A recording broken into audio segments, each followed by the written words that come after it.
Hi everybody, this is the second lesson on 6.3, which is binomial distribution continued. So we'll go through this pretty quickly because it's related to what the previous video lesson is on. So we're going to start with a pretend pop quiz here, okay? So without actually seeing the questions, I want you to just answer them. So basically, as you can see, there's 5 questions and there's 4 choices each. So, accordingly, just figure out what you think it is. So we're not really worried that much about this per se. It's more about the example. So you got however many correct, right? 0, 1, 2, 3, 4, or 5.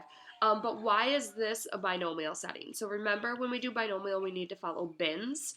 So bins refers to B is binary. In this case, you either got a problem correct or not. Each trial was independent, so getting one right didn't mean whether or not you could get the next one right.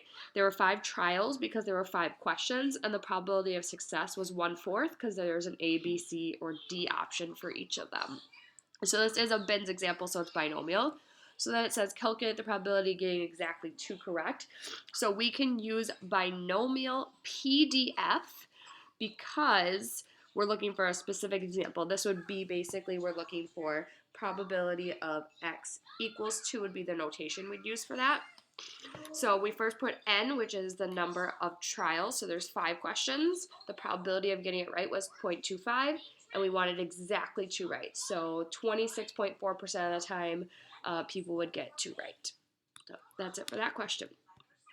Okay, now let's go on and calculate some things. So to find the mean for binomial distributions, you take simply n times p, which means the number of trials times the probability. So we had 5 questions. There's a chance of getting each one a 4th correct.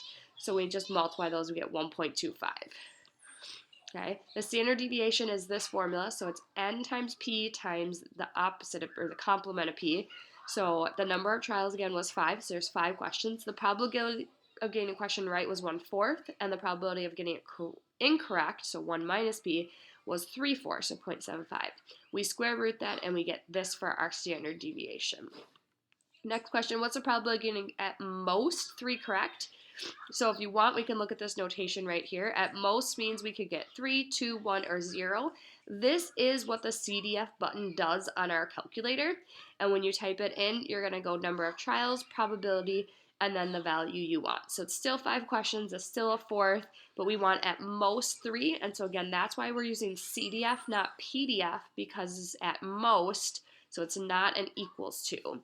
So my calculator gave me that answer. Now this is where it gets a little bit more interesting. What's the probability of getting 3 or more correct? So that would be this notation, right? X is greater than or equal to 3. Well, that's actually the same as saying 1 minus the probability of less than 2. So the easiest way I have to explain this is if we look at all the numbers, you could get 0 right, 1 right, 2 right, 3 right, 4 right, or 5 right. If I want 3 or more correct, I want these answers. So if I can find the probability of these, the ones I'm going to box, and just do 1 minus that, that will give me the leftovers, basically. So that's why we're going to do this right here.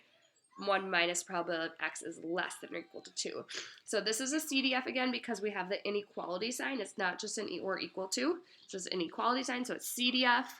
I plugged in, I did 1 minus, so I got 10.4%. So in summary, these formulas are really important. So when you're using PDF versus CDF, they mean the same thing. N means number of trials. P means the probability of success, so what you want.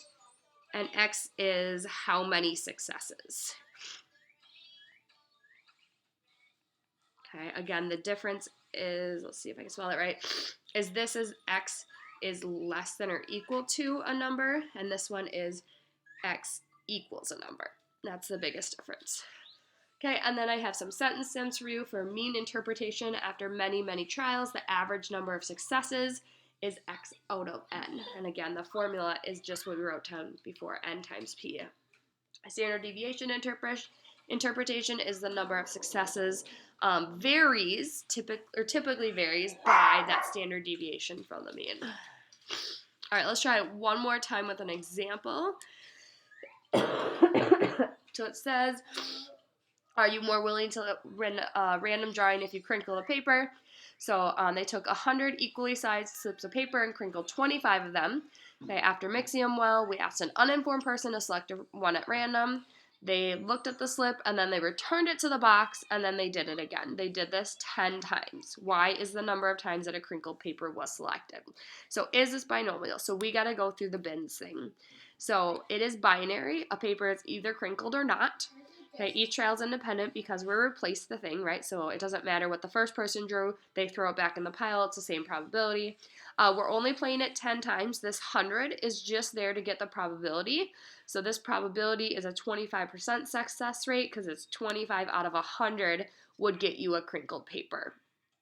Okay, so then we can use those formulas to find the mean. So the mean is n times p, so there's 10 trials times the probability.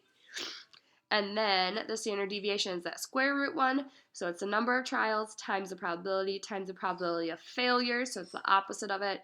And I got 1.37. All right, and that is my video for this.